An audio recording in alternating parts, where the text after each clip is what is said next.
तो my mistake diary के 10 दिन में बेटे पूरी ईमानदारी से बताओ आपने किस एक गलती को सुधारा? मैं क्लास में बातें करता था और नाइट क्लास में मैं कई बार सो जाता, तो मैंने बातें करना भी छोड़ दिया और रात को सोता भी नहीं हूँ मैं। उससे पढ़ाई में इम्प्रूवमेंट हुआ? यस मैम, हुआ है। पक्का? पहले Yes, ma'am. मैम Very मैं good. ना पहले पढ़ाई से बचने के लिए है ना बीमारी का बहाना बनाता था, लेकिन अब नहीं बनाता मैं। फिर उसे पढ़ने में मन जाता है? Yes ma'am. तो आज हमारा माई मिस्टेक डायरी का कौन सा दिन है? क्या इन 10th दिनों में हमने 10 दिन जितना सीखा होगा? देखो बेटे, हम पिछले 6 महीने से कुछ ना कुछ सीख रहे हैं, लेकिन 6 महीने के बाद मुझे जब ये लगा कि आप अपनी गलतियां बार बार कर रहे हैं, आप चाह के भी उनको नहीं सुधार रहे हैं, तब हमने ये चैलेंज लिया है। यही है? तो आज हम 10वें दिन हम हर रोज एक टॉपिक उठाते हैं।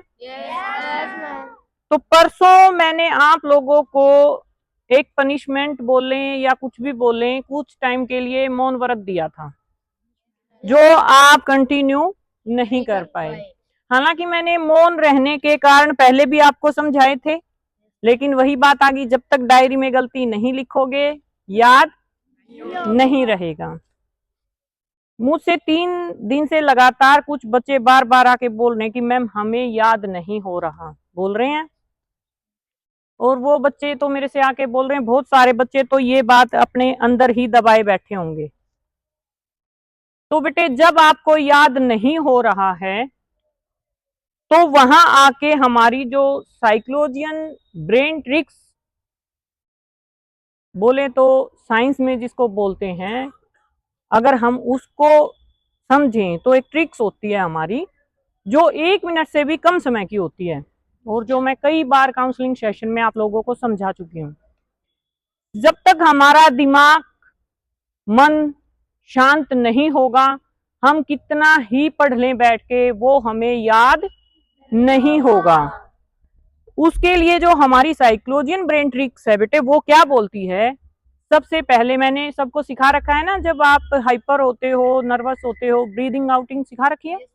गहरी लंबी सांस लेना छोड़ना सबको आता है। लेकिन उसको कंटिन्यू आप लोग नहीं करते ना। तो माई मिस्टेक में ये भी डालेंगे कि आप जब अपसेट थे, गुस्सा थे, नर्वस थे, तो आपने ये नहीं किया। हमने सीखा है कि हम 10 से 15 बार गहरी लंबी सांस लेते हैं, छोड़ते हैं, और ये आप लोगों ने किया है ना। गुस्सा शांत होता है ना, नॉर्मल होते हैं ना। तो बेटे, गहरी लंबी सांस ले रहे हैं, छोड़ रहे हैं, और लास्ट में जो हमारी लास्ट वाली सांस है उसको हम 15 सेकंड रोकेंगे। सिखा रखा ना मैंने, सांस लेंगे, रोकेंगे, वहां से हमारा लर्निंग पॉइंट स्ट्रोंग होता है। उसके बाद आता है हमारा फोकस माइंड लॉक, किसी भी चीज पे फोकस करना, माइंड को लॉक करना। वहां हम क्या करते हैं, 30 सेकंड किसी भी एक चीज को बिना पलक झपकाए हम देखते हैं। अब दूसरा भी पड़ाव हमने पूरा कर लिया, माइंड लॉक की प्रक्रिया भी हमने पूरी कर ली। अब तीसरी प्रक्रिया हमारी क्या आती है, मन को शांत करने की। उसके लिए मैंने क्या बता रखा है कि जब भी आप डिस्टर्ब होते हैं, चाहे आपकी क्लास भी चल रही है, इसमें मैं सारे टीचर्स से भी एक बार बात करूंगी, ऐसा ना हो कि आप मन को शांत कर रहे हैं और टीचर आपकी बजा दे आके, हैं कि सो रहे हो। तो मैंने सिखा रखा है ना कि जब आप हाइपर होते हैं, टीचर बोल रहे हैं लेकिन आपका ध्यान नहीं लग रहा, तो आपको क्या करना है, वेरी गुड, आंखें बंद करके 10 सेकंड के लिए हमें बिल्कुल रिलैक्स हो जाना है ना। और जब हमारा मन रिलैक्स हो गया है तो हम अपना आगे कंटिन्यू करेंगे। तो देखो, ये कितनी शॉर्ट प्रक्रिया है, 1 मिनट की प्रक्रिया, और हम दोबारा से रिचार्ज, है ना। लेकिन इसमें कहीं भी देखा हमारा बोलना आ रहा है, ये प्रक्रिया शांत रह के, चुप रह के ही करी जा रही है। तो बेटे, मौन रहने के अनगिनत फायदे, अनगिनत। सबसे बड़ा फायदा, ये ब्लड प्रेशर को नॉर्मल रखता है। दूसरा, हमारे मन को शांत रखता है। तीसरा, हमें बाहरी चीजों से बचाता है। चौथा, हमें लड़ाई से बचाता है। क्रोध से बचाता है, झूठ बोलने से बचाता है। जब आप मौन रहोगे, बोलोगे ही नहीं, तो झूठ कहाँ से बोलोगे। जब हम ज्यादा बोलते हैं ना बेटा, और ज्यादा बोलते बोलते कुछ गलत बोल जाते हैं, उसको सुधारने के लिए फिर हम क्या करते हैं, झूठ बोलते हैं। तो बहुत सारी चीजें होती हैं जो हमारा चुप रहना हमारे लिए बहुत फायदेमंद साबित होता है। बेटे एक बात बताओ, ये हमारा जो शरीर है, ये भी तो परमेश्वर की एक रचना ही है ना।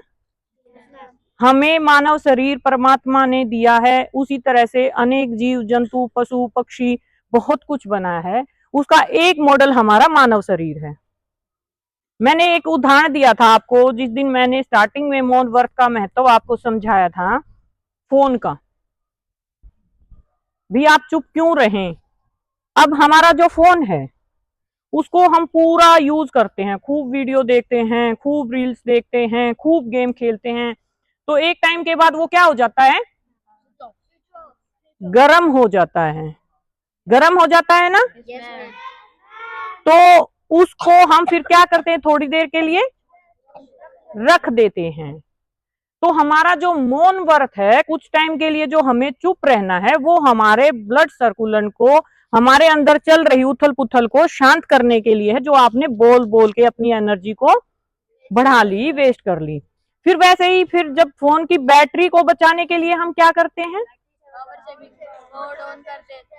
बहुत सारी चीजें करते हैं। हम क्या करते हैं, सबसे पहले हम उसका नेटवर्क बंद करते हैं, डाटा बंद करते हैं, फिर भी काम नहीं चलता, ब्राइटनेस कम करते हैं, है ना। फिर पावर सेविंग में लगा देते हैं, मतलब बहुत सारी चीजें करते हैं उसको कंटिन्यू चलाने के लिए। और जब लास्ट में काम नहीं चलता तो उसको हमें क्या करना पड़ता है, चार्जिंग पे लगाना पड़ता है उसको दोबारा से चार्ज करने के लिए। तो जो हमारा मौन है वो हमें सेम उसी तरीके से, जैसे मैंने फोन का उदाहरण दिया, वैसे ही चुप रहना हमारी बॉडी एक फोन की तरह ही लगा के, इसलिए हम आपको बार बार बोलते हैं कि कम बोलो। जितनी आपकी एनर्जी बोलने में आप खर्च कर रहे हो, उतनी एनर्जी को सेव करो और अपनी पढ़ाई में लगाओ, ठीक है। जिस बच्चे ने ये ट्रिक अपना ली ना बेटा, कौन कहता है मुझे याद नहीं होता, कौन कहता है मुझे समझ नहीं आता, नहीं, सब होएगा। फिर मैं दूसरा एग्जांपल देती हूं गाड़ी का। गाड़ी के अंदर पेट्रोल जितना है, गाड़ी उतनी ही चलेगी ना। अब हमारी बुद्धि, हर बच्चे का लेवल मैंने पहले भी बताया है अपना अलग अलग है। किसी बच्चे का ऐसा लेवल है कि वो एक बार में सारा समझ लेता है, कई बच्चे को ध्यान लगाना पड़ता है। अब आप बात कर रहे हो, लड़ाइयां कर रहे हो, एनर्जी दूसरी चीजों पे लगा रहे हो, और जब तक आपको अपने टारगेट पे आना है आपका तेल खत्म हो जाएगा, तेल खत्म हो चुका है, फिर गाड़ी कहाँ चलेगी, रुक गई ना गाड़ी। तो इसी तरीके से है बेटा, हमारा जो मानव शरीर है वो भी एक रचना ही है, और उसको अगर सही तरीके से हम चलाएंगे तो हम बहुत बहुत आगे जा सकते हैं। नहीं तो एक टाइम के बाद फोन की बैटरी की तरह और गाड़ी की तरह हम कहीं भी बीच रास्ते में रुक के खड़े हो जाएंगे। तो जो मैं आपको बार बार, और बेटे मौन रहने का जो समय होता है, सबसे ज्यादा समय हमारा सुबह और शाम का रहता है। जो आप लोग, मुझे नहीं पता अपनी डायरी में लिख रहे हैं या नहीं लिख रहे हैं, लेकिन मैं कंटिन्यू कई दिन से सुबह, मैंने आप लोगों को टोकना छोड़ रखा है। मैंने सुबह की एनर्जी, बेटे सुबह की एनर्जी सुबह ही खराब कर दी आपने, तो पूरा दिन क्या करोगे।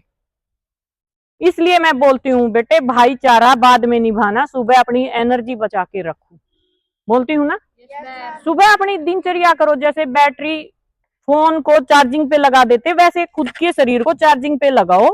उस बैटरी में हमारा जो चार्ज करने का तरीका मैंने बताया, भाई अपना रिलैक्स माइंड से गर्म पानी पियो, बुरुश करो, डेली रूटीन करो, वार्म अप करो, खुद को दो ना वो समय, ना कि एक दूसरे से बातें करने में। बातें करने लगे, बुरुश करने का टाइम खत्म हो गया, रह गई। बात करने लगे, गर्म पानी बट रहा है, आपको मिलेगा नहीं क्योंकि आप तो बातें करने में लगे हो। तो आपकी डेली रूटीन छूट गई। फिर मेरे पास आते हैं, मैम मेरे सिर में दर्द है, और मैं तभी पकड़ लेती हूँ कि सुबह पानी नहीं पिया। तो बेटे मौन रहने का आज आपको महत्व समझ आया या नहीं? मैं कैसे मान लूं, मैं तो पीछे बहुत टाइम से समझा रही हूँ, आज ही कैसे समझ में आ गया? वीडियो रिकॉर्डिंग हो रही है इसलिए समझ आ गया? No ma'am. फिर कैसे समझ आ गया? क्या मैं उम्मीद रखूं कल सुबह मेरे बच्चे अपनी ऊर्जा को बचा के रखेंगे पूरे दिन के लिए? बेटे ये हमारा 31 दिन का चैलेंज और इन्हीं 31 दिनों में हमारा आरएमएस का एग्जाम दोनों साथ हैं, दोनों चैलेंज साथ चल रहे हैं। और इस पॉइंट पे आके मैंने माई मिस्टेक डायरी का चैलेंज इसीलिए उठाया है ताकि आप आरएमएस के एग्जाम के साथ साथ तैयारी करते रहें। हर रोज एक टॉपिक को लेके आप समझें, अपनी गलतियों में सुधार करें और अपने एग्जाम पर फोकस करें। करोड़ों बच्चों में से निकल के कुछ बच्चे इस एग्जाम की तैयारी कर रहे हैं, आप पहले ही चुनिंदा बच्चों में हैं। लेकिन अगर एग्जाम में क्लियर नहीं कर पाए तो बेटा भेड़ चाल में रह जाओगे, कोई फायदा नहीं होगा। एक साल हमने इतनी मेहनत की, आपने इतनी मेहनत की, दिन रात एक कर दिए, वो सब क्या हो जाएगा हमारा? तो आज हमारा 31st डे चैलेंज का 10वां दिन और हमने क्या सीखा? तो कल एक नए टॉपिक के साथ फिर मिलेंगे। आज के लिए इतना ही।